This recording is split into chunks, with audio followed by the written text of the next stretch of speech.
Aarhus er Danmarks næststørste by med innovative miljøer inden for en række områder. Aarhus Kommunes omsorgspolitik skal understøtte, at borgerne får et trygt og værdigt liv. Derfor vil Aarhus også være førende inden for anvendelse af velfærdsteknologi.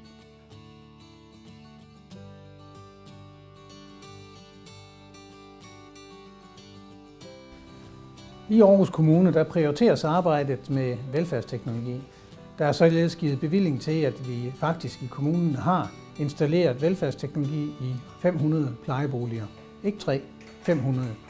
Det er teknologi, som handler om selvhjulpenhed. Det er teknologi, som handler om muligheden for at blive forflyttet lettest muligt.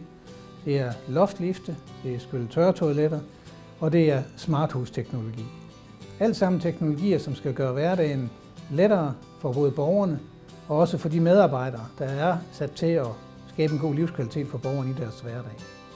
Det giver større livskvalitet for borgerne, og det påvirker i positiv retning både det fysiske og det psykiske arbejdsmiljø for medarbejderne, når der er velfærdsteknologi installeret og i brug taget i plejeboliger. Velfærdsteknologi som for eksempel loftslifte og eleverbare plejestole, kombineret med grundig personaluddannelse, kan for 3 ud af 4 borgere gøre det muligt, at plejen udføres af 1 medarbejder i stedet for 2.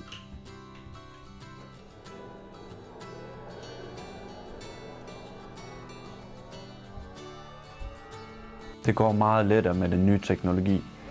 En fjernbetjening i den ene hånd, samtidig med at jeg holder med den anden og forflytter borgeren på en meget glidende måde. Vi får udført arbejdsopgaven korrekt, og borgeren er glad.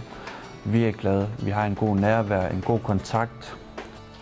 Desuden bliver det muligt at foretage arbejdet med kun 1 medarbejder.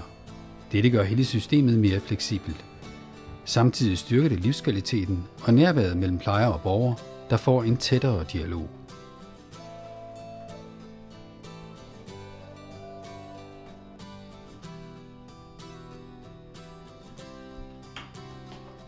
Nu løfter jeg lige dig, ikke også, så du kan se dig selv i spejlet. Det, at vi kan løfte den her rejstol, det at den kan løfte sig, hæve sig, det gør, at vi kan skabe den her øjenkontakt med borgeren. Og det giver bare en helt anden atmosfære.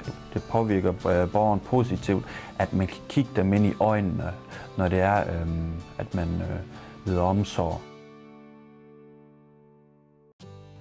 Du skal få vægten godt op på venstre.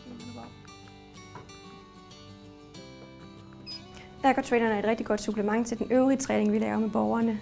Vi bruger den til vægtaflastet gangtræning, og her har borgeren mulighed for at gå længere, på grund af at de bliver aflastet, og borgeren føler sig ofte tryg ved at gå i den, og det samme kan terapeuten også gøre, fordi borgeren er et sikkert miljø. Det er vigtigt at fokusere på medarbejdernes fysiske arbejdsmiljø. Derfor anbefaler jeg også, at de tager hænderne om på ryggen, når de arbejder med forflytninger. Vi skal lade teknologien gøre det tunge arbejde, så vi undgår vrid i ryggen og tunge løft. Samtidig er det også vigtigt, at vi arbejder efter den rehabiliterende tankegang, hvor borgerne yder det, de kan fysisk, så de bevarer deres funktionsevne. Det giver dem også en ekstra gevinst mentalt, fordi de oplever, at der er noget, de kan. Vi arbejder meget med implementering af teknologierne. Det er jo ligesom med andre store teknologiinvesteringer. Hvis ikke de bliver taget i brug, så er de ikke nyttige. De skal tages i brug. De kræver et kørekort. Det kræver viden om, hvordan man bruger dem. Så vi har også et stort undervisningsprogram for vores medarbejdere omkring velfærdsteknologi og den bedst mulige brug af velfærdsteknologi.